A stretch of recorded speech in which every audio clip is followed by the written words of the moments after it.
প্ৰভুসকল, আই মাতৃসকল, ভকত বৈষ্ণৱসকল, আপোনাৰ সবাৰ চৰণৰ ধূলি শিৰত তুলি দাসে গীতাৰ ষোড়শ অধ্যায় দৈবাসুৰ সম্পদ বিভাগ যোগ আপোনাৰ খবৰ আগত দাঙি ধৰিবলৈ লৈছোঁ। ইয়াতে আমি হেন মূঢ়মতীৰ অনেকখিনি অপৰাধ হ'ব পাৰে। সৰ্ব অপৰাধখিনি তজু চৰণৰ ধূলিত মাৰ্জনা কৰি প্ৰভু ভগৱন্তই সমস্তকে আশীষ প্ৰদান কৰিব লাগে, এই প্ৰাৰ্থনা। এই অধ্যায়ত কৃষ্ণই অৰ্জুনক দৈবিক গুণ আৰু আসুৰিক গুণৰ বিষয়ে বৰ্ণনা কৰিছে। আমি সেই বিষয়ে জানিবলৈ পাম। পদ অৰ্জুন বুলন্ত কৃষ্ণ শৰণত ধৰো, সংশয় মিলিল মোৰ প্ৰশ্ন এক কৰো। তোমাৰ ভক্তিত কাৰ আছে অধিকাৰ, কেন নভজয় সেইটো কহি উকতাৰ। যেন হন্তে তাৰ তুলি চাহে বাৰম্বাৰ, বলেহে যদি পাৰয়তে বেশে বহে ভাৰ। গতিকে অৰ্জুনে শ্ৰীকৃষ্ণক অৰ্জুনৰ সংশয়বিলাক ইটোৰ পিছত সিটো প্ৰশ্ন কৰি গৈ আছে। অৰ্জুনে এইবাৰো শ্ৰীকৃষ্ণৰ ওচৰত প্ৰশ্ন কৰিছে যে তোমাৰ চৰণত ভক্তি কৰিবৰ কাৰণে কাৰ অধিকাৰ আছে। ভক্তিত অধিকাৰৰ বিষয়ে সুধিছে। গতিকে কোন তোমাৰ ভক্তি কৰাৰ যোগ্য হয় সেই বিষয়ে কোৱা, অৰ্জুনে শ্ৰীকৃষ্ণক সুধিছে। তোমাৰ ভক্তিৰ যদি যোগ্য হওঁ আমি, তেবে কি কাৰণে ত দুখ দিয়া স্বামী। কৃষ্ণে বোলে অৰ্জুন পুছিলা ভাল তত্ত্ব, ভজন প্ৰকাৰ ভেদ কহিবু সমস্ত। দৈবী আসুৰি দেখা দুগুটা স্বভাৱ, প্ৰথমে দৈবিক কহো শুনিও পাণ্ডৱ। গতিকে শ্ৰীকৃষ্ণ অৰ্জুনক কৈছে যে তুমি উচিত প্ৰশ্নকে কৰিছা, তুমি বৰ ভাল প্ৰশ্ন কৰিছা। এতিয়া মই ভজনৰ প্ৰকাৰ, মোক ভক্তি কৰাৰ প্ৰকাৰৰ বিষয়ে কওঁ, শুনা বুলি কৈছে কৃষ্ণই। যে দৈবিক আসুৰি এই দুটা স্বভাৱ আছে, দৈবিক স্বভাৱ আৰু আসুৰিক স্বভাৱ। এই স্বভাৱ দুটাৰ বিষয়ে প্ৰথমতে শুনি লোৱা। ব্ৰহ্মাৰ নাহিকে শক্তি স্বভাৱ ৰাইবাৰ, স্বভাৱতে বৈশ্য দেখা যত চৰাচৰ। অভয়ক আদি কৰি 24 প্ৰকাৰ, এই মতে থাকে দৈবী স্বভাৱ তাহাৰ। গতিকে শ্ৰীকৃষ্ণই অৰ্জুনক কৈছে যে 24 প্ৰকাৰৰ দৈবী স্বভাৱ থাকে। এতিয়া শ্ৰীকৃষ্ণই সেই 24 প্ৰকাৰৰ স্বভাৱৰ বিষয়ে, দৈবিক স্বভাৱৰ বিষয়ে অৰ্জুনক অৱগত কৰিব। অহিংসায় ক্ৰোধ ত্যাগ তপঃ জ্ঞান। সত্য শুদ্ধি অভয় স্বাধ্যায় যজ্ঞ দান, অহিংসা অক্ৰোধ ত্যাগ তপ শক্তি জ্ঞান। গতিকে সত্য শুদ্ধি অভয় স্বাধ্যায় যজ্ঞ দান অহিংসা অক্ৰোধ ত্যাগ তপ শক্তি জ্ঞান এইবিলাক হৈছে দৈবিক স্বভাৱ। মৃদু আশা পল্ল অপৈ শূন্যয় অনুলুপ্ত তপ ক্ষমা ধৈৰ্য শৌচ সত্য লজ্জাযুক্ত। গতিকে মৃদু আশাপল্য অৰ্থাৎ মানসিক স্থিৰতা, অপৈশূন্য অনুলুপ্ত। গতিকে তপ ক্ষমা ধৈৰ্য, তপস্যা কৰিব লাগিব, ক্ষমাৰ গুণ ৰাখিব লাগিব, ধৈৰ্য গুণ, শৌচ শুদ্ধি, সত্য আৰু লজ্জাযুক্ত। এই স্বভাৱবিলাক হৈছে দৈবিক স্বভাৱ। মোহয় অভিমান এৰি দমিবে মন দৈবী স্বভাৱৰ এহি জানিবা লক্ষণ। মোহ এৰিব পাৰিব লাগিব, মান অভিমান এৰিব পাৰিব লাগিব, মনক বশ কৰিব পাৰিব লাগিব। দমিবেক মন অৰ্থাৎ নিজৰ মনক বশ কৰিব পাৰিব লাগিব। এই স্বভাৱবিলাক যেতিয়া থাকিব, এই স্বভাৱবিলাকেই হৈছে দৈবিক স্বভাৱ।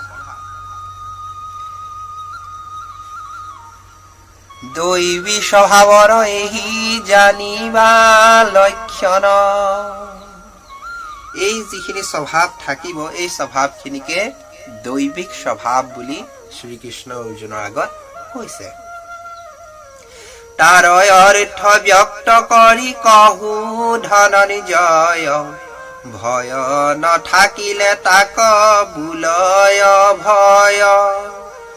মনৰ প্ৰসন্ন যদি বোলে সত শুদ্ধি আত্মজ্ঞান নিষ্ঠাত কৰিল দৃঢ় বুদ্ধি। এহি নিষ্ঠা জ্ঞান কহয় আত্মজ্ঞান এবে শুনিও কহো কেন মত দান। গতিকে ভয় পৰিহাৰ কৰিব লাগিব, অভয় হ'ব লাগিব। ভয় মানুহৰ কেতিয়া লাগে?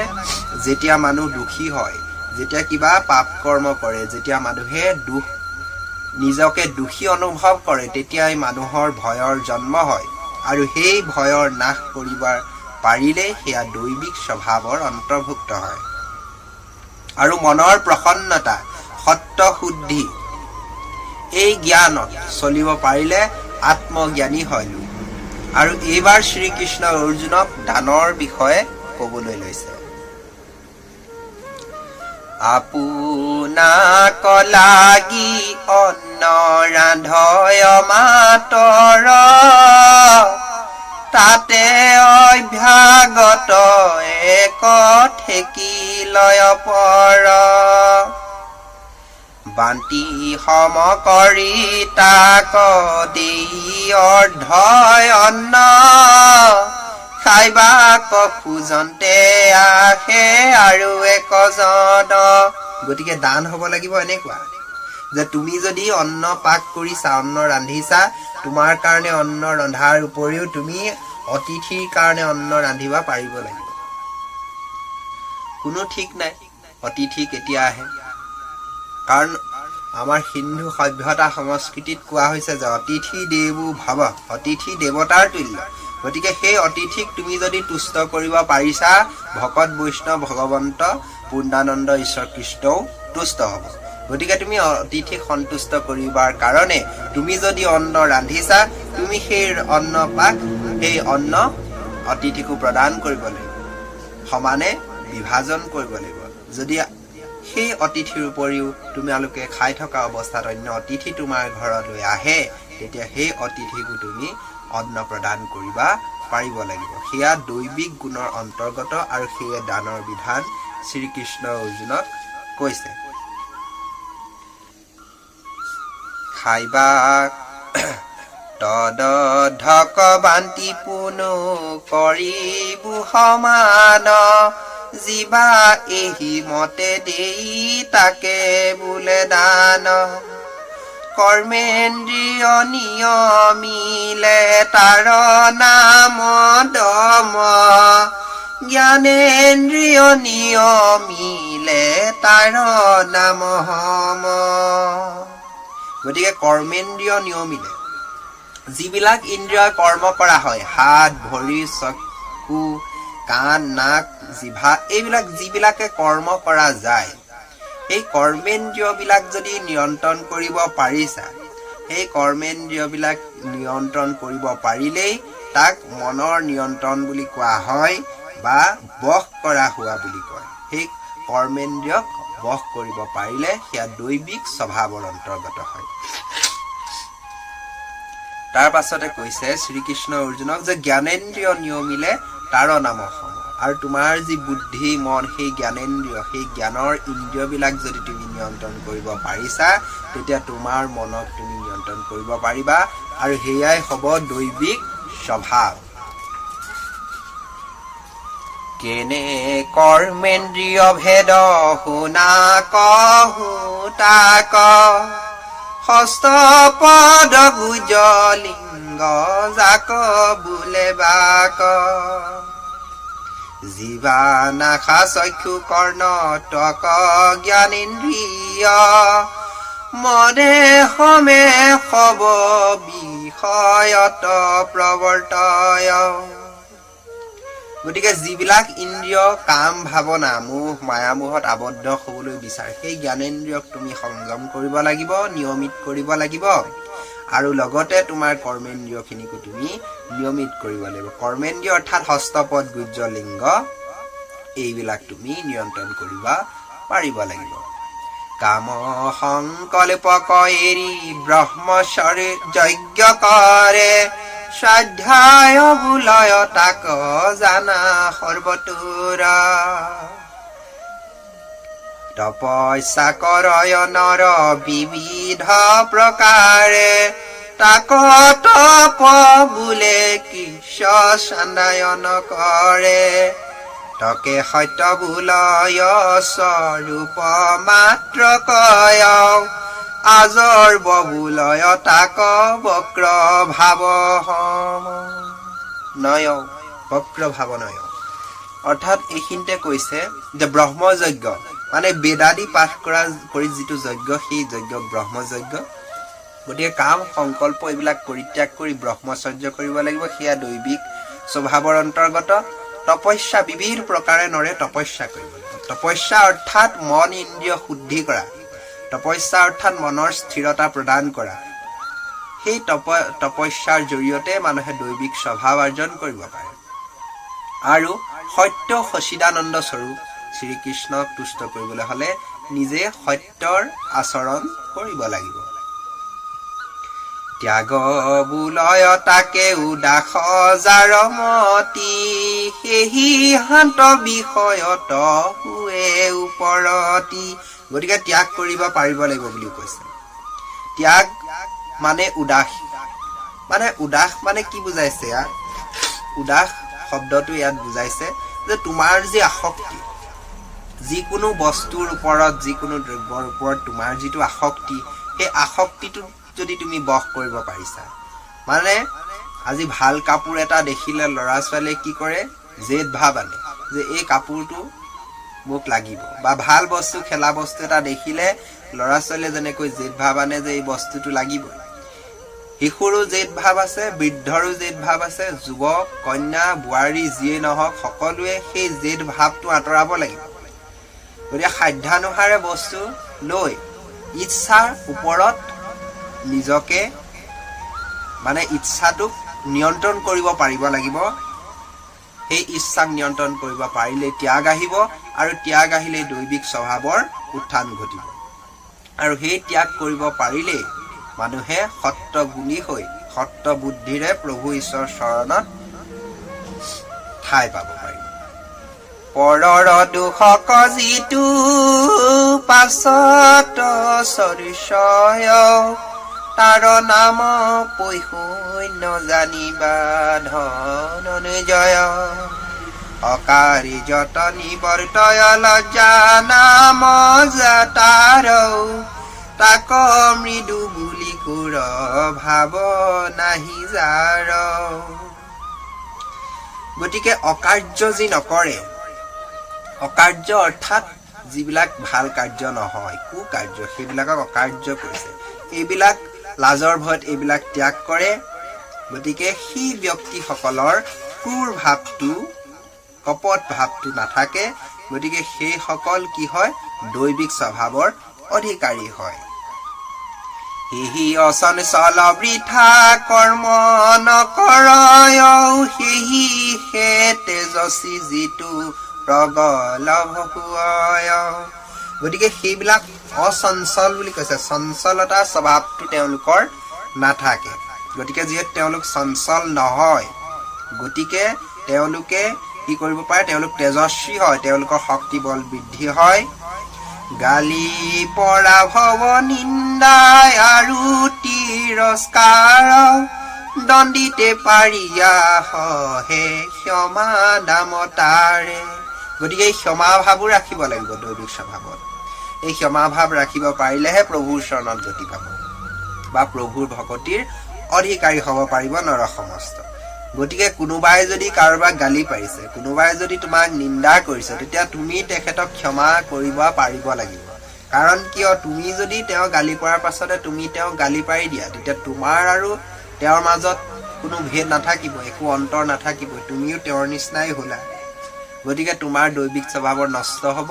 তুমি ক্ষমা ভাৱ ৰাখিব পাৰিব লাগিব, তেতিয়াহে প্ৰভুৰ ভকতিৰ অধিকাৰী হ'ব পাৰিবা। পৰে মাৰিলাটো চিতে ক্ৰোধেনু পজয়, সেহিহে অক্ৰোধী জন জানা মহাশয়। গতিকে সেই ক্ৰোধ বা খং ভাৱ সেইটোকো দমন কৰিব, বশ কৰিব পাৰিব লাগিব। কোনোবাই তোমাক প্ৰহাৰ কৰিলে বুলি তুমি লগালগ তুমিও প্ৰহাৰ কৰি দিলে নহ'ব। তুমি তোমাৰ সেই ক্ৰোধক তুমি কি কৰিব পাৰিব লাগিব? নিয়ন্ত্ৰণ কৰিব পাৰিব লাগিব। তেতিয়াহে তুমি দৈবিক স্বভাৱৰ অধিকাৰী হ'ব পাৰিবা বুলি শ্ৰীকৃষ্ণ অৰ্জুনক বুজাই দিছে। জাকহ বুলি ধৈৰ্য শুনিও মহাবীৰ, দুখ পাইলে সুস্থ মন চিত্ত যাৰ থিৰ। তাক বুলি দয়া যাৰ স্নেহনুগুচয়, পুত্ৰ তজে মন দয়া শত্ৰু তুতে নয়।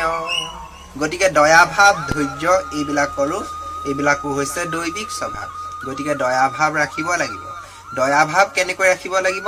যে নিজ পুত্ৰক পিতৃয়ে যি দয়া ভাৱ, যি মৰম ৰাখে, শত্ৰুটো তেনেকুৱা স্নেহ, শত্ৰুকো তেনেকুৱা স্নেহ দিব পাৰিব লাগিব। সেয়াই হৈছে দৈবিক স্বভাৱ, আৰু সেইজনহে প্ৰভু ভগৱন্তৰ ভকতিৰ অধিকাৰী হ'ব পাৰিব বুলি কৈছে।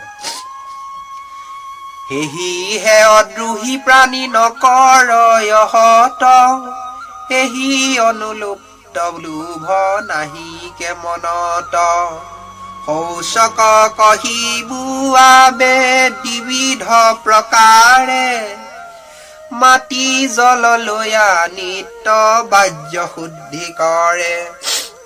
গতিকে নিত্য শৌচ অৰ্থাৎ পৰিষ্কাৰ পৰিচ্ছন্নতা শুদ্ধি কৰিব কৈছে। বাহ্য শুদ্ধি, এয়া মনৰ শুদ্ধি নহয়, এয়া হৈছে বাহ্য শুদ্ধি।